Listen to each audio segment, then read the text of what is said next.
Mwalimu Nyerere na Mzee Karume, msingi walioweka kwenye nchi yetu ni undugu. Utamaduni huo unaweka taifa letu kuwa moja na lenye mshikamano. Sasa wageni, kazi kubwa wanayoifanya ni kujaribu kufisha ule utamaduni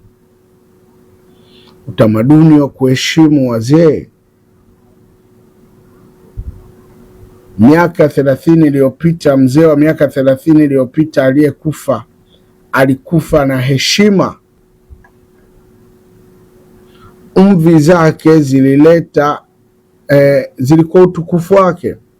Lakini mzee wa leo anashangaa vitu vingi sana, kwamba vijana hawana tena cha kuogopa, na jamii inapofika mahali inakosa mtu, hata kwenye ngazi ya familia, mama anakosa hana uwezo wa kuambia watoto nitawasemea kwa baba.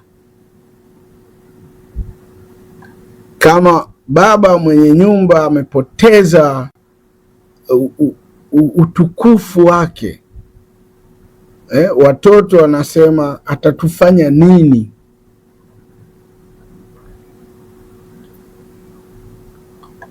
Hatuna mzee wa kijiji, wazee wa kijiji ambao tunaweza tukawaambia vijana, mzee fulani akiwaita hawa watoto wataelewa.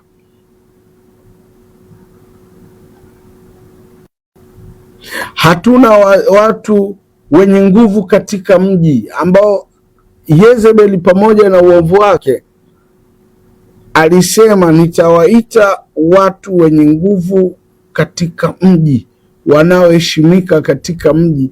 Wakidanganywa hawa, Naboth atauawa. Taifa linapokosa watu wa hivyo kwenye jamii, ni mmomonyoko mkubwa sana wa desturi, mila na tamaduni za nchi. Sasa hii si tu kwa jamii ile ya kifamilia, hata kwenye serikali zilizoko madarakani zinapofikia kiwango ambacho madaraka yao ndio kila kitu, hawana mtu hata mstaafu fulani mahali anayeweza akakemea jambo, na viongozi walioko madarakani wakaogopa, basi tuko mahali pabaya sana kimaadili. Kwa sababu kila jamii, hata ungekuwa na cheo kikubwa kiasi gani, una mtu ambaye anaweza kukataza jambo na ukaogopa. Na watu wakakaa wakasema, kwa jambo hili lililofika na kwa jinsi huyu mtu hapa alipo, jinsi tulivyomkasirisha, jinsi tulivyomtendea, jinsi alipofikia level ya hasira yake, mtu pekee anayeweza akarudisha moyo huyu kiongozi wetu ni mzee fulani. Kama wote hao kwenye jamii hawapo, nchi yetu itadumbukia kwenye shimo refu ambalo halina mwisho. Kwa lazima tufanye jitihada za makusudi kuhakikisha kila Mtanzania kwenye ngazi yake ya utawala, iwe ni wewe ni kaka au dada, mama au baba, au kiongozi fulani wa jamii hapo, wa ukoo, wa familia, wa serikali na kadhalika, lazima turudi tuangalie wapi tulipojikwaa. Tulijikwaa wapi? Alafu turekebishe.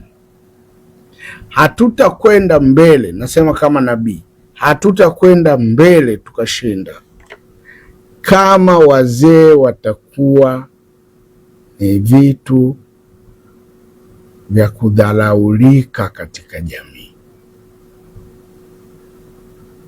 Ndio maana Mungu huwapa wengine umri mkubwa.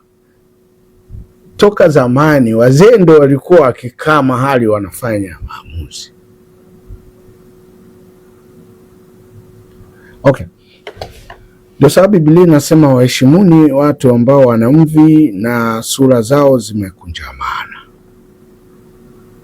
Kwa maana ngozi zimekunjamana kwa ajili ya uzee. Lakini pia anasisitiza sana kwamba basi kijana tena ameongea tu, anasema Mtume Paulo anamwambia Timotheo, mzee usimkemee. Wazee tunawasihi, hatuwakemei na kadhalika. Sasa ni rai yangu kuhakikisha kutoa nayoitoa kwa viongozi wetu wa jamii yetu kila mahali, tukumbuke tumeacha utamaduni na desturi yetu, mila yetu. Ukisha acha mila yako, umeacha miiko. Ukiisha kiuka miiko, lazima umie.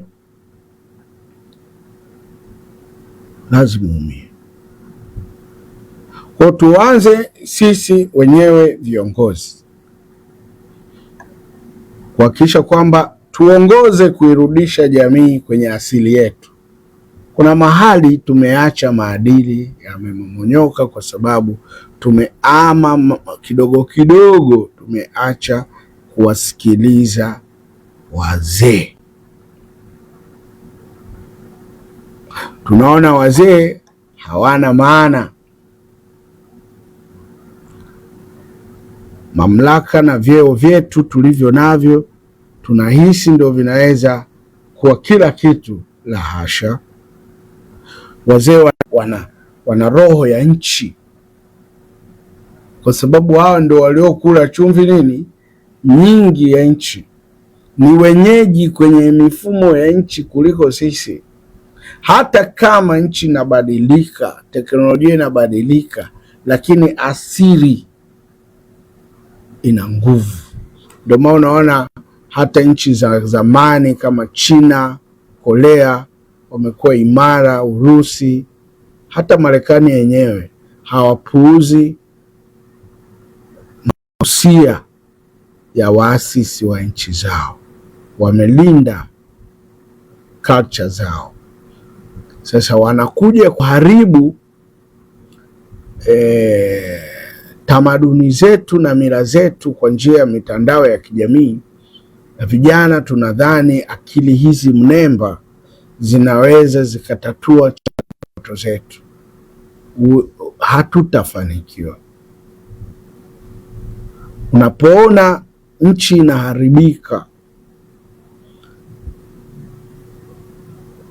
wadogo wanashindana na wakubwa na wakubwa na wadogo, kuna mahali tumelogwa.